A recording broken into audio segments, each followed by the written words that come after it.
Out of 900,000 participants, nearly 900,000, these are the top 24 players right here. Yeah, absolutely. Round of applause for that. You want to talk about some sore fingers and tired thumbs? You're looking at it right here.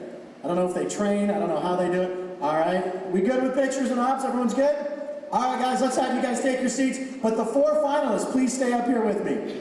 At the FIFA Ballon d'Or Gala 2011, in January 2012. The gala's in 2012. But you guys will be rubbing elbows with the Messis and Ronaldos at that. So that's also something for our champion. Now, Javier, you won 3-1, is that right?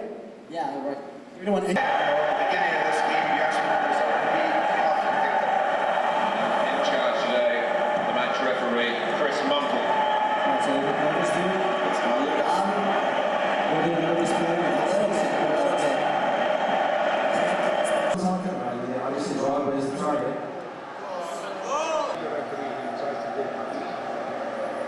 They're looking strong there.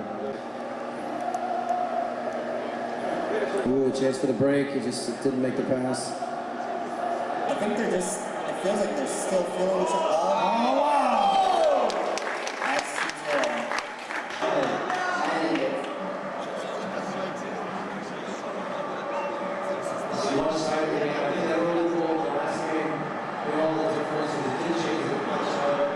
Both teams still looking for their first goal. Pretty good footwork from Drogba. Drogba get crack in the middle. Ozil has not made a mistake yet. 100% of his passing. Wow!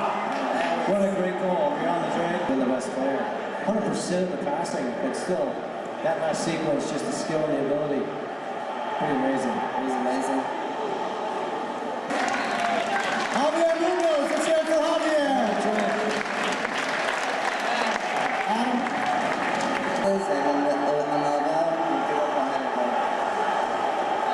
It's about that Drogba is the best in this game, in the air, proved it on that play. And a very emotionless goal there from our competitors. Ladies and gentlemen, your 2011 champion, Francisco Cruz from Portugal! Congratulations! Trophy above your head. Let's get a few poses with just you and the trophy for our press friends. There it is. Nice and high so we can see your face, Francisco. There you go. Your 2011 FIFA EA Sports Sony PlayStation champion. First question is, I had never been to a video game tournament. Have you ever been to one of these before? This is my first video game tournament, and I gotta say, that was pretty impressive. The fact that we had some kids that were the teenagers, a 16-year-old champion, it was pretty amazing. The thing that I really gotta say is that the game itself is very much like the real thing. Just how much they've put into it, just the little specifics about certain players and their talents and abilities, and just talking to that kid, he knows exactly what he's doing, so it was pretty impressive. Yeah, and I mean, I noticed that you guys kind of warmed up to it as you were commentating there. I mean, it was almost like we forgot we were watching a video game. It was more like watching an actual game. It did feel real, and you know what? That's the thing about our game is that, you know, you watch to see great things, and you want to see certain players that have certain talents, you know, the best in the world. There was a couple of moments there where you kind of forgot that we were watching animation, because that's pretty cool. I mean, some of the stuff that you see in the real game, you know, just the abilities and stuff like that. That's one thing to just throw up a game and everybody plays the same, but for me personally, that I get paid to watch these games and analyze them, they look like the real thing. So I did forget maybe a couple times. How do events like this help American soccer?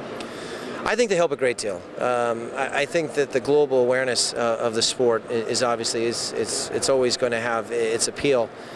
In this country, we're American. We want to be the best at everything, and not until we are the best at everything do we really pay attention. But I think it's still good to watch the best. We saw that with the Champions League final. The best message that sent to the American people is that the best player in the world is 5'6". The second best player is 5'5". The third best player is 5'7". You don't have to be this big, huge, strong athlete to play this game. So I think the sport, I'm not going to say the sport's growing in this country. I think there's more interest though, and we've seen that time and time again as far as the viewership and people paying attention. All right. Thanks very much. You bet. All right. Yeah. All right, sir. Congratulations. How does it feel to be a champion, huh? It's magical, being world champion. It's an important thing, and you don't achieve this win every day.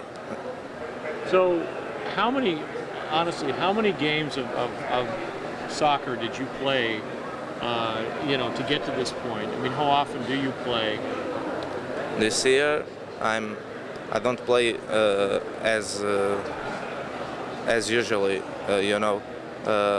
stuff like school makes me busy, and I try to play the game, but school is more important. And I played like 1 hour per day. That's not too much comparing with other players. Now you're 16 years old. You had to do this in front of an audience. How intimidating was it to be up here on the stage, having to play for such, I guess, big stakes? To be honest, I wasn't feeling pressure. Only when the game started, my hands were shaking, and I tried to calm down and enjoy the game, and I think I did it. Fantastic. So what do you? So you won $20,000. What do you do next? Are you going to Disneyland? I went to Disneyland, but in France. So is there a Disneyland here in USA, right? There is, yes. Close by. I didn't even think what I'm going to do with the money. I said before that I would go save it, but I don't know. Last question. Did you have a strategy? You obviously had to play 3 days against the best players in the world. What strategy did you have coming in here? In this tournament, something like 70% of the players plays very similar, and details can define a champion. And I need to be lucky too, and I think I got it, and I need to have skill, and I think I have to. And you plan on defending your title next year? Yeah. Let's see how it happens, but it's going to be hard. All right. Well, thank you very much, sir. Congratulations.